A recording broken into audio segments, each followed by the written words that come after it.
अकर्तुम अन्यथा कर्तुम समर्थ ईश्वर है, तो फिर भगवान को अवतार लेने की क्या आवश्यकता है? जब उनके सोचने मात्र से सारे कार्य हो सकते हैं तो प्रभु अवतार क्यों लेते हैं? क्योंकि वो तो कर्तुम अकर्तुम अन्यथा कर्तुम समर्थ ईश्वर हैं।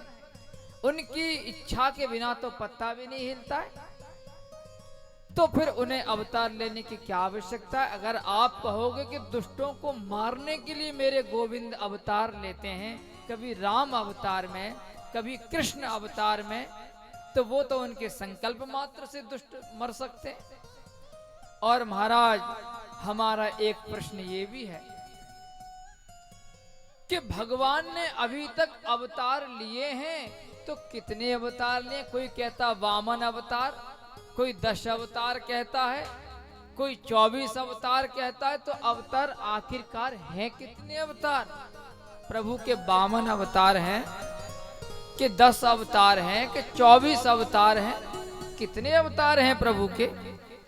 और महाराज एक प्रश्न हमारा यह है कि जब गोविंद ने इस संपूर्ण लीला करके इस पृथ्वी का त्याग किया, तो ये जो धर्म है, धर्म कम शरणंगतः, ये धर्म किसकी शरण में गया? ये धर्म तो अकेला पड़ गया होगा। तो महाराज धर्म कम शरणंगतः, ये हमारे 4 प्रश्न, तो महाराज इनका उत्तर दे दीजिए। तब श्री सूत जी महाराज कहते, ऋषियों अब तुमने प्रश्न कर दिया, कथा प्रारंभ हो गई और हमने अपने गुरुदेव का ध्यान तो किया ही नहीं। तब श्री सूत जी महाराज ने अपने गुरुदेव शुकाचार्य जी का ध्यान किया, स्मरण किया कि यम प्रव्रजन्तमनुपेतमपेत कृत्यम द्वैपायनो विरह कातर आजुहाव पुत्रेति तन्मयतया तरवोभिनेन्दु तं सर्वभूत हृदयं मुनिमानतोस्मि। और सुखदेव महामुनि का ध्यान किया।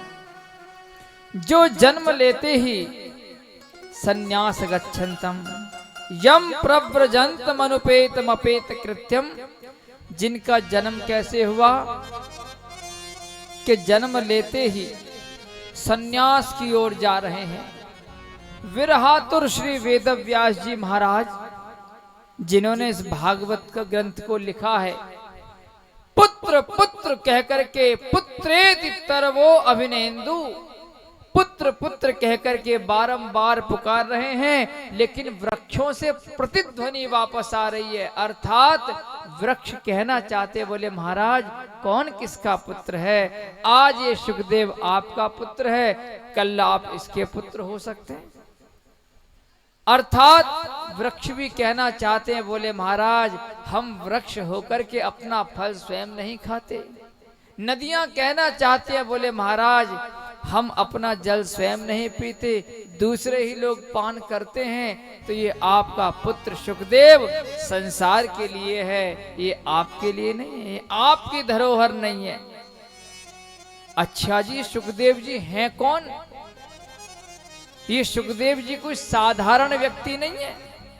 जिनको मां के गर्भ में मेरे गोविंद का दर्शन हुआ हो, वह साधारण व्यक्ति नहीं हो सकता। ये राधा रानी के लालित पालित सुखदेव हैं। जब वैकुंठवासी श्री राधा रानी अपना कोई समाचार, अपना कोई पत्र मेरे गोविंद को पहुंचाना होता था, तो ये तोते के कान में कह दिया करती थी। तोते की आदत होती है, तोता जैसा सुनता है वैसा ही बोल देता है, बोले जय श्री कृष्ण। जैसे माताएं कहती हैं छोटे से बच्चे से, बोले जाओ अपने पापा से कह दो भोजन कर लेंगे, तो छोटा से बच्चे को जितना बताया जाता है इतना ही जाके बोल देता, बोले जय श्री कृष्ण। इसी प्रकार से राधा रानी को कोई भी संदेशा भिजवाना होता था तो तोते के कान में कह दिया करती थी। और सुखदेव जाकर के मेरे गोविंद के कान में कह दिया करता। तो ये राधा रानी के लालित पालित सुखदेव हैं, लेकिन जब इनको पता चला कि मेरी माता श्री तो मृत्यु मंडल में पृथ्वी लोक में अवतार लेने वाली हैं, तो रोने लगे। बोले माता मैं आपके बिना कैसे रहूंगा, हैं मैं तो अकेला रह जाऊंगा। तो राधा रानी ने कहा, बोले भाई हम तो अपने प्रियतम के साथ जाकर के मृत्यु लोक में बड़ी सुंदर सुंदर लीलाएं करेंगे, लेकिन तू क्या करेगा वहां पर। सुखदेव महामुनि बोले माते मैं आपकी लीलाओं का आकर के बखान करूंगा, आप जो भी लीलाएं करेंगी उनका वर्णन मैं अपने मुख से करूंगा। तो देखो होनी बड़ी प्रबल होती है। अब नारद जी महाराज का नाम है नारदो देव दर्शना। आप इतिहास में एक भी उदाहरण ऐसा नहीं दे सकते कि जिस किसी को नारद जी मिले हो और उसे भगवान ना मिले। विचार करना आज। अब नारद जी महाराज भ्रमण करते करते संपूर्ण पृथ्वी मंडल से, आकाश मंडल से, पाताल लोक से भ्रमण करते हुए माता पार्वती के पास पहुंच गए। माते प्रणाम। अब माता पार्वती ने अभिवादन किया। बोले आओ नारद, कैसे हो। तुम्हारे आने से सारे देश की विदेश की हैं सारे लोगों की खबर मिल जाती है, कहाँ रहते हो। नारद जी बोले माता जी बस मत पूछो। बोले हम मृत्यु लोक से आ रहे हैं, लेकिन आजकल कहीं प्यार नहीं है। माता जी सब दिखावा है, सब ढकोसला है। माता पार्वती बोली तुम कहना क्या चाहते हो। बोले माता जी हम कहना ये चाहते हैं कि अब संसार में प्यार नहीं रहा, सब दिखावा मात्र रह गया है। स्वार्थ लाग करई सब प्रीति, सब स्वार्थ के प्रेम है। अब तो क्या था। माता पार्वती बोली देखो नारद ये बहकी बहकी बातें हम मत किया करो। अरे मेरे घर में देखो क्या कमी है प्रेम की, और देखना चाहते हो। अरे तुम इंसानों की तो छोड़ो, तुम जानवरों में देख लो कितना अत्यधिक प्रेम है। देखो शेर और बैल एक साथ पानी पी रहे हैं, देखो। नारद जी ने देखा, हाँ माता जी वो तो दिख रहा है। बोले और देखो सांप और चूहा, देखो सांप के फण पर चूहा नृत्य कर रहा है। नारद जी ने देखा, बोले माता जी वो भी दिख रहा है। बोले और देख इधर मोर है और मोर के गले में सांप लटका हुआ देख। कि हाँ माता जी बोल देख कितने प्रेम के साथ मेरे घर में रह रहे हैं, और तुम कहते हो कि संसार में प्रेम नहीं है। अरे मेरे घर में तो इंसानों की छोड़ो पशु पक्षियों में भी प्रेम है। अपनी सारी जातियां भुला करके बड़े आनंद के साथ रह रहे हैं। नारद जी बोले माता जी प्रेम तो उसको कहते हैं जहाँ कहीं छुपाव ना हो, जहाँ कोई छल कपट ना हो। माता पार्वती बोली सुनो, मेरे भोलेनाथ मुझसे इतना प्रेम करते हैं कि अपना भजन किसी को बताया नहीं जाता है, और मुझे तो अपना भजन भी बता देते हैं कि आज हमने राम का दर्शन किया, आज हमने कन्हैया का दर्शन किया माखन चुराते हुए, और बता देते हैं आज हमने 10,000 जाप किया, आज हमने 11,000 मंत्रों का जाप किया राम नाम का। इतना प्रेम करते हैं।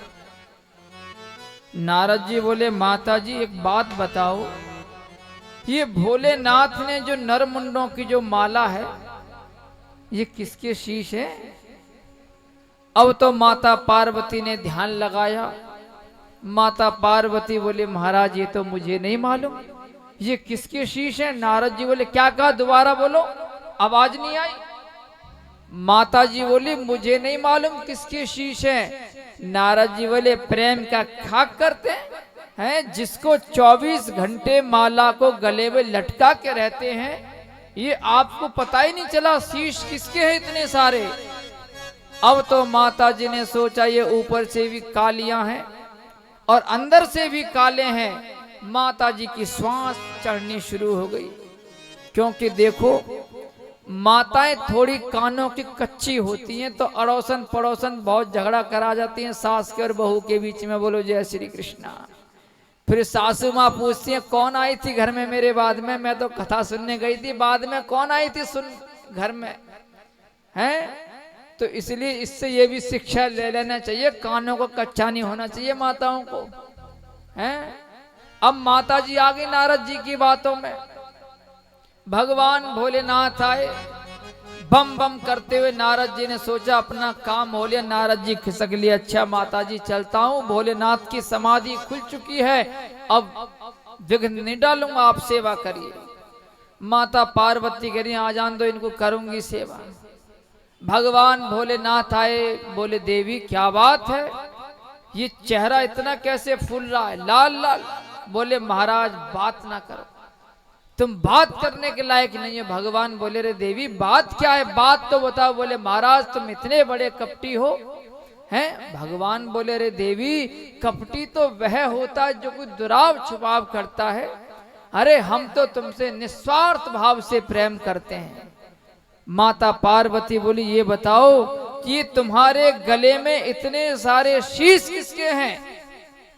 भगवान बोले बस इतनी सी बात। अरे देवी ये शीश किसी और के नहीं है, ये शीश तुम्हारे शीश हैं, यही तो हमारे प्रेम की निशानी है। माता पार्वती बोली वाह महाराज, मेरे इतने सारे शीश, ये कैसे हो सकता है। भगवान भोलेनाथ बोले देवी हमने अमर कथा का पान किया है, तो हम हो गए अमरनाथ, और तुम अमर कथा के श्रवण से वंचित हो, कथा से, इसलिए बार बार तुम्हारा मरण होता है। और जब जब तुम्हारा मरण होता है तो मैं तुम्हारे वियोग में रह नहीं पाता, तुम्हारे शीश को काट करके अपनी माला में लगा लेता हूँ। बताओ मरने के बाद भी जो तुमसे प्रेम करता हो, ऐसा प्रेमी तुम्हें मिल सकता है। माता पार्वती बोली महाराज तब तो आप बहुत ही बड़े कपटी हो, उस अमर कथा को मैं भी सुनना चाहूंगी आपके मुख से, हैं। अर्धांगिनी बनाया तो महाराज कम से कम बराबर का मौका तो दो। अब तो क्या था, भगवान भोलेनाथ ने देखा कि भाई माता पार्वती ने जिद कर ली है।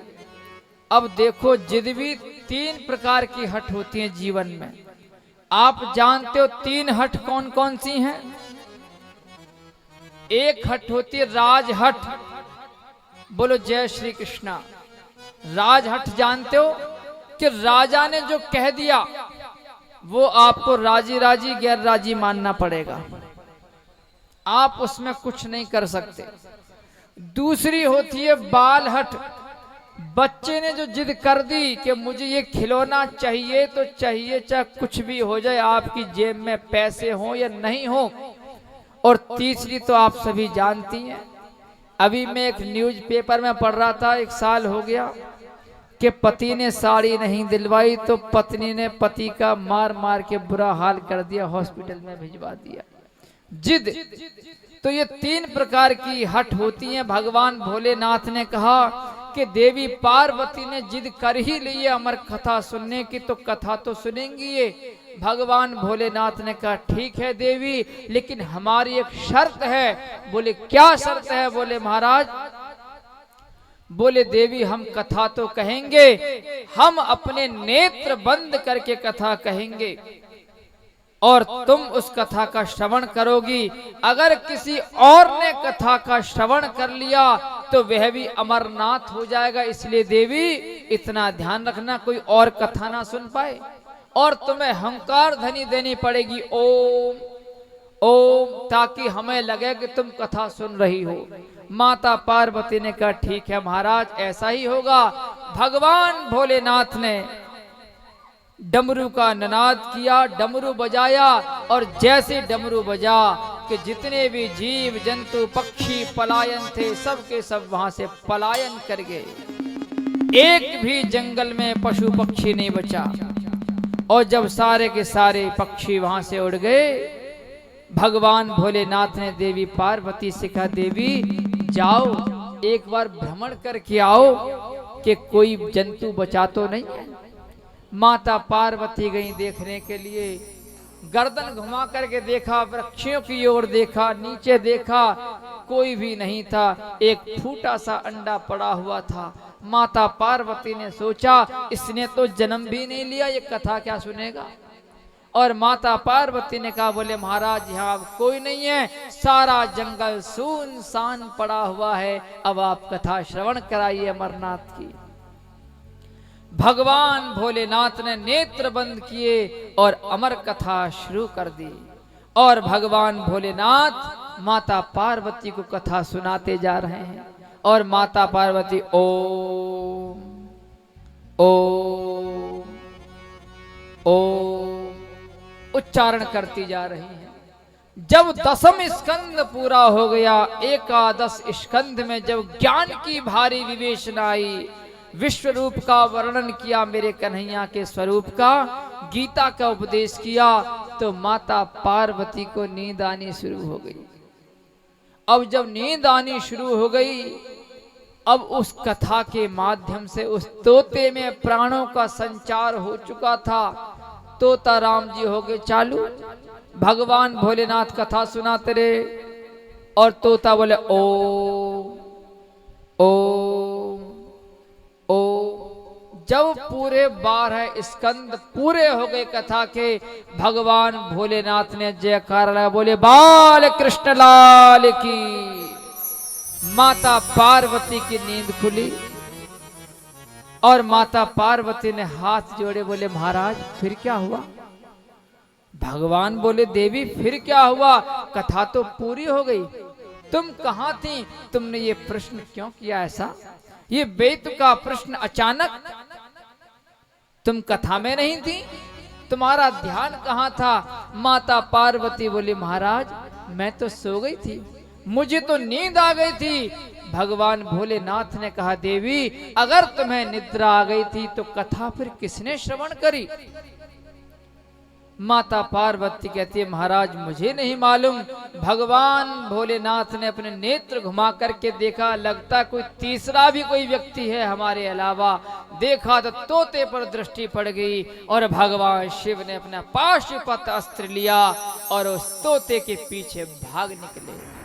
अब तोता आगे आगे और भगवान भोलेनाथ पीछे पीछे दौड़ रहे हैं और तोता भागता भागता महर्षि वेदव्यास की पत्नी के गर्भ में प्रवेश कर गया। वह मासिक धर्म से निवृत्त होकर के जवाई ले रही थी, जवाई में मुंह फट जाता है। उस तोते ने सूक्ष्म रूप बनाया और गर्भ में प्रवेश कर गया। अब तो भगवान भोलेनाथ भगवान शिव के दरवाजे पर, महर्षि वेदव्यास के दरवाजे पर बैठ गए। महर्षि वेदव्यास आए, भगवान भोलेनाथ को प्रणाम किया, भोलेनाथ प्रणाम।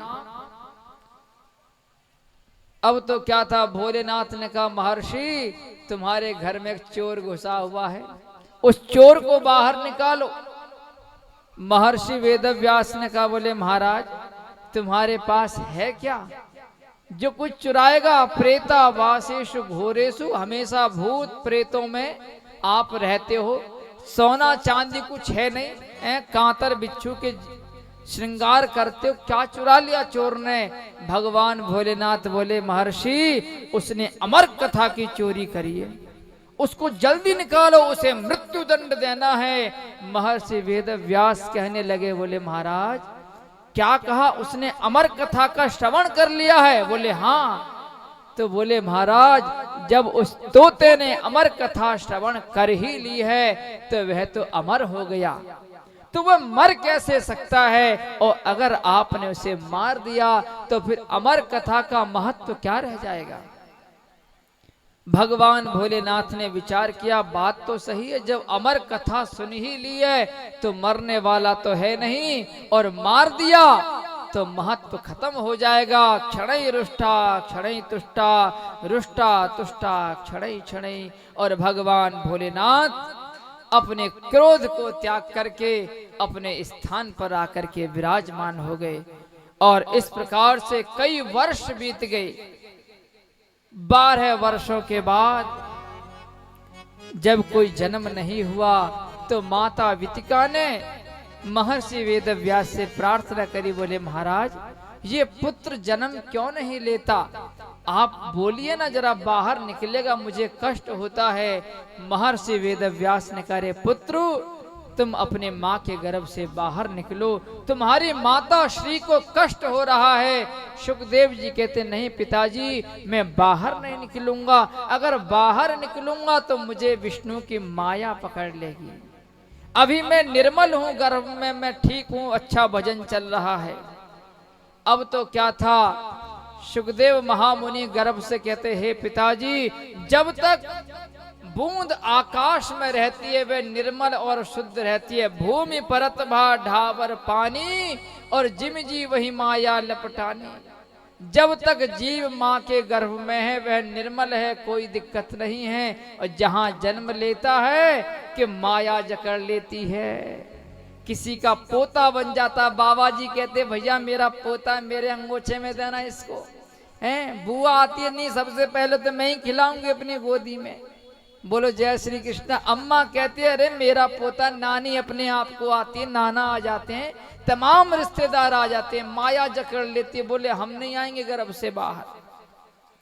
जिस प्रकार से आकाश मंडल से बूंद जब तक गिरती नहीं है शुद्ध रहती है, और जहां गिर जाती है नाले में चली जाती है, नदी में चली जाती है, हैं खेतों में गिर जाती है, बेकार हो जाती है, जकड़ जाती है माया में। अब तो क्या था, महर्षि वेदव्यास कहते हे पुत्र, मैं तुझे वचन देता हूं, तुझे विष्णु की माया नहीं सताएगी। सुखदेव महामुनि कहते हे पिताजी, आप तो स्वयं माया से ग्रसित हैं, अगर मायापति आकर के मुझे वचन दे दे कि तुझे मेरी माया नहीं सताएगी तभी हम बाहर आएंगे।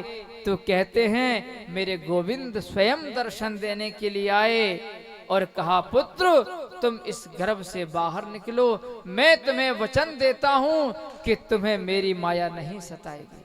इस प्रकार से मेरे गोविंद ने आकर के वचन दिया और तब सुखदेव महामुनि गर्भ से बाहर आए हैं और गर्भ से जन्म लेते ही संन्यास गच्छन्तम, संन्यास की ओर चले जा रहे हैं। स्त्री पुरुष भेद रहिता, जिनको ये भी नहीं पता कि स्त्री पुरुष में भेद क्या होता है। 16 वर्ष की उम्र है, लेकिन सोच 1 वर्ष के बच्चे की तरह। नग्न अवस्था में नाल छेदन संस्कार भी नहीं हुआ, न कर्ण भेद हुआ, न नाल छेदन संस्कार हुआ, न नामकरण हुआ। जन्म लेते ही सीधे सीधे भागे चले जा रहे हैं सुखदेव महामुनि और विरहातुर वेद व्यास जी महाराज पुत्र पुत्र पुत्र कह करके बारंबार पुकार रहे हैं, लेकिन वृक्षों से प्रतिध्वनि वापस आती है। वर्णन आता है ऋग्वेद में कि कुछ स्त्रियां सरोवर में स्नान कर रही थीं। जैसे ही उन्होंने सुखदेव जी को देखा कोई संकोच नहीं हुआ, और जैसे ही महर्षि वेदव्यास को देखा कि तुरंत अपने अपने वस्त्र धारण करके क्षमा मांगने लगी। बोली बाबा हमें क्षमा कर देना, हम देख नहीं पाए आपको। महाराज वेदव्यास जी ने दाढ़ी पर हाथ घुमाया, बोले देवियों धन्य हो, मेरा नवयुवक लड़का नग्न अवस्था में तुम्हारे सामने से निकल गया, उससे तो तुम्हें लज्जा आई नहीं, और मैं तो तुम्हारे परदादा की उम्र का, मुझसे लज्जा आती है। उन स्त्रियों ने जो जवाब दिया, महर्षि वेदव्यास की आंखें खोल दी। कहा बोले महाराज आपको तो ज्ञान है कि स्त्री पुरुष, स्त्री है ये पुरुष है, लेकिन आपके पुत्र को ये भी ज्ञात नहीं है कि उसकी दृष्टि में तो ईशावासमिदं सर्वम यत किंच जगत्यान जगत, उसकी दृष्टि में कोई भेद नहीं है। उसको तो सीय राममय सब जग जानी और करहु प्रणाम जोर जुग पानी, सभी में अपने परमात्मा का दर्शन होता है, उसकी दृष्टि में कोई भेद नहीं है। अब आप भी कहोगे बोले भैया हम भी अपनी दृष्टि में सीए राममय सब जग जानी मानते हैं। इस चौपाई का मतलब क्या है? कभी कभी आपने देखा होगा ये चौपाई संतों के ऊपर लागू होती है, भैया सीए राममय सब जग जानी और करहु प्रणाम जोर जुग पानी। वो सभी में परमात्मा का दर्शन करते हैं। अगर आप किसी संत का सम्मान कर दो तो वो ज्यादा प्रसन्न नहीं होगा, अपमान कर दोगे तो वो दुखी नहीं होगा, क्योंकि वो जानता कि सम्मान मुझे नहीं परमात्मा को मिल रहा है। अपमान कर दोगे तो वो जानता है अपमान मेरा नहीं परमात्मा का हो रहा है, क्योंकि सिए राम मैं सब जग जानी, करो प्रणाम जोर जुग पानी। अब जरा कल्पना करो, ये बताओ भोजन करते करते जीभ किसकी कटी है दांतों से? एक एक बार तो मुझे लगता है सभी की कटी होगी, जितने भी यहाँ सज्जन महापुरुष बैठे हुए हैं। और बैठे बैठे हम यही कहते रहे कौन दुष्ट है जो कोस रहा है हमको खाते वक्त। लेकिन महाराज ये मेरा विश्वास है, किसी ने हथौड़ा लेकर के हैं प्लास लेकर के अपने दांतों को नहीं तोड़ा होगा। अरे मूर्खो, तुमने इस कोमल से जिह्वा को काट दिया, क्योंकि आप ये जानते हो कि जीभ भी हमारी है और ये दांत भी हमारे हैं। जीभ को तो कष्ट हो ही रहा है, अगर दांत तोड़ने का प्रयास किया तो कष्ट डबल हो जाएगा। उसी प्रकार से संत लोग, ब्रह्म ज्ञानी लोग ये जानते हैं कि इस व्यक्ति ने मेरा तो अपमान कर ही दिया है, अगर मैं इसको अपमानित करूंगा या इसको दंड दूंगा तो परमात्मा को डबल दंड मिलेगा, इसलिए इसे क्षमा कर देते हैं। तो ये इस चौपाई का अर्थ है। बोलो जय श्री कृष्णा। सिए राम मैं सब जग जानी, करहु प्रणाम जोर जुग पानी। तो इस चौपाई का अनुसरण किया करो।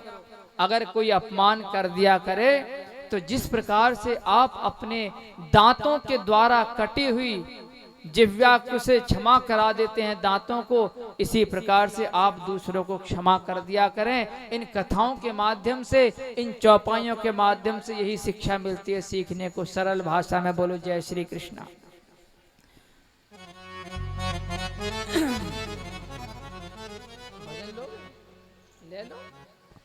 अब सौंप दिया इस जीवन का सब भार तुम्हारे हाथों में। अब सौंप दिया इस जीवन का सब भार तुम्हारे हाथों में। है जीत तुम्हारे हाथों में, है हार तुम्हारे हाथों में। है जीत तुम्हारे हाथों में, है हार तुम्हारे हाथों में। अब सौंप दिया